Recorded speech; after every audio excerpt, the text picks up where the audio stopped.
Chapter 1, Part 4. Somewhere after hearing you have breast cancer and you have a lot of decisions to make, I was told by medical professionals as well as friends and family that I was not to look up anything on the internet.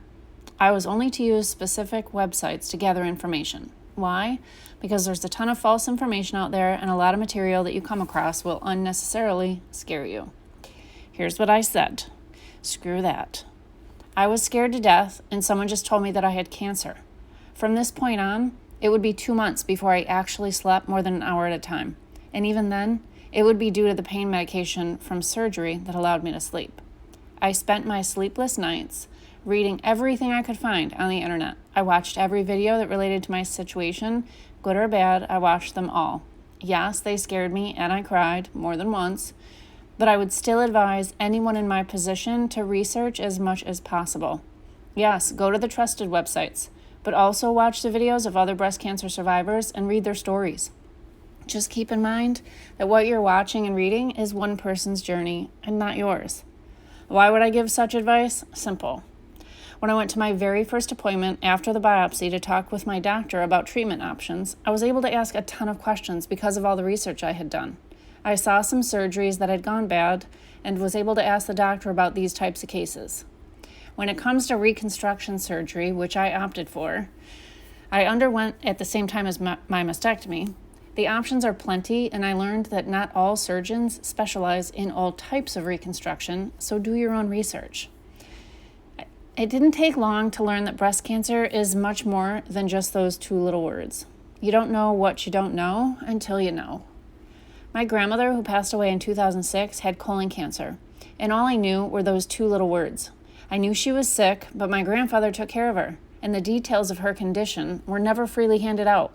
I look back now with only shame for not asking more details, not taking the initiative to help my grandfather, for not being more involved.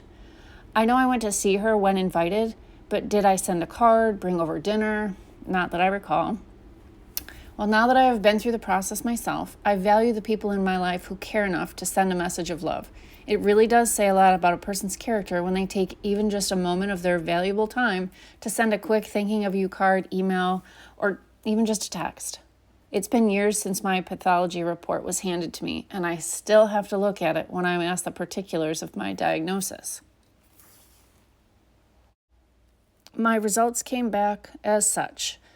Invasive ductal carcinoma, moderately differentiated. And to understand that, I looked up each of the words. So carcinoma is a term used to describe a cancer that begins in the lining layer of the organs like the breast.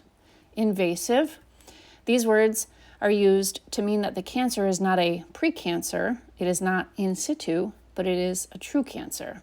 Ductal, obviously my cancer, they're divided into two main types, ductal and lobular, and that's based on how they look under a microscope. Mine, ductal.